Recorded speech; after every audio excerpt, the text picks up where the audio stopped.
Assalamualaikum warahmatullahi wabarakatuh. Perkenalkan, nama saya Gina P. Amelina dari Fakultas Teknologi Informasi Prodi Informatika.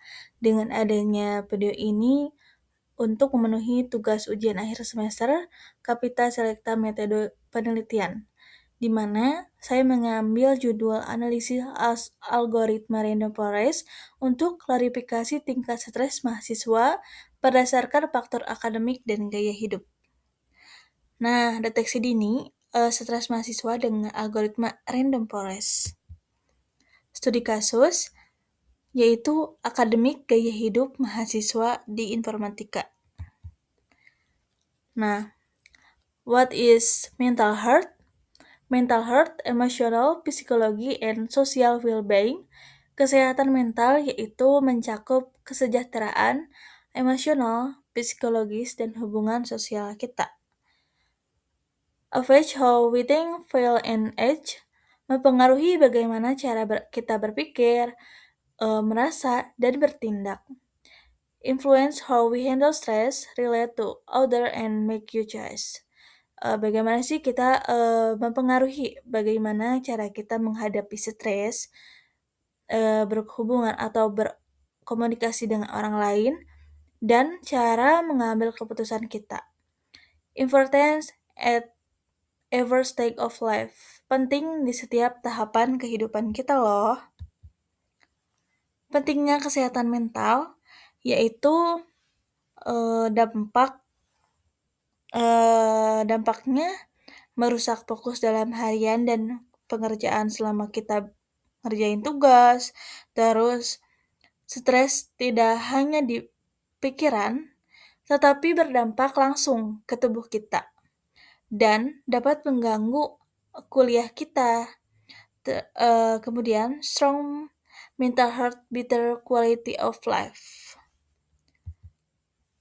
Nah, algoritma random forest, algoritma ini yaitu mengklarifikasi berbasis ensemble learning yang bekerja dengan cara membangun banyak pohon keputusan atau disebut dengan decision tree secara acak.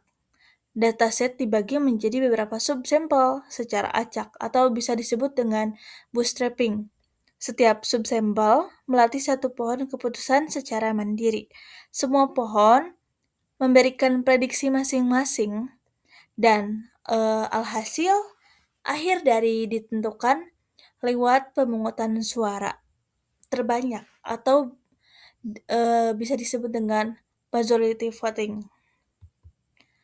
Nah, mengambil metode penelitian ini yaitu saya menggunakan data sekunder dari Kaggle atau publik yang berisi di mana 843 responden mahasiswa informatika atau di bidang IT. Fiturnya terdiri dari 25 indikator akademik, beban tugas, gaya hidup, durasi tidur, dan keluhan fisik.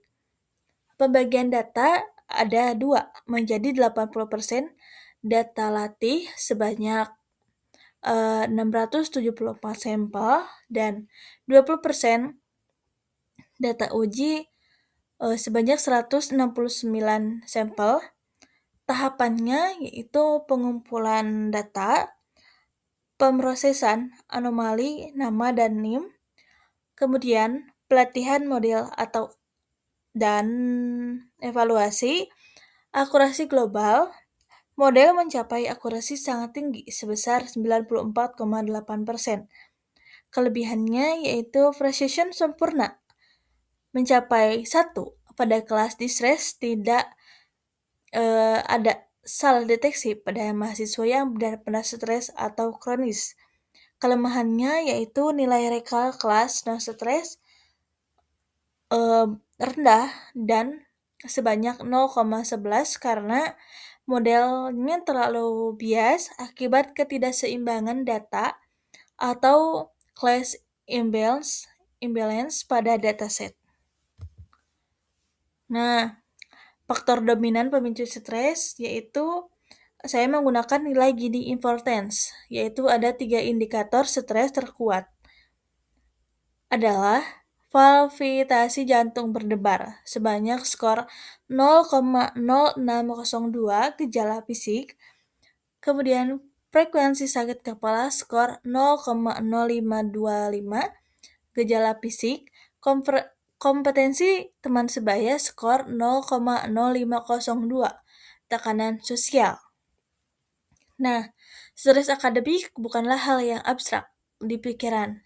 Stres juga dapat merusak fisik tubuh kita akibat kultur kurang ruang kelas yang berubah menjadi arena persaingan individu yang kaku. Nah, ada 3 kategori tingkat stres mahasiswa, yaitu distres, di mana distres itu bisa terbilang lah stres positif. Eustress itu terbilang stres negatif, dan no stress itu bisa dibilang tidak stres. Dan dicukupkan video saya kali ini. Mohon maaf apabila ada kata-kata yang kurang atau kurang pemahaman cara menyampaikannya. Wabil taufiq wal hidayah. Wassalamualaikum warahmatullahi wabarakatuh.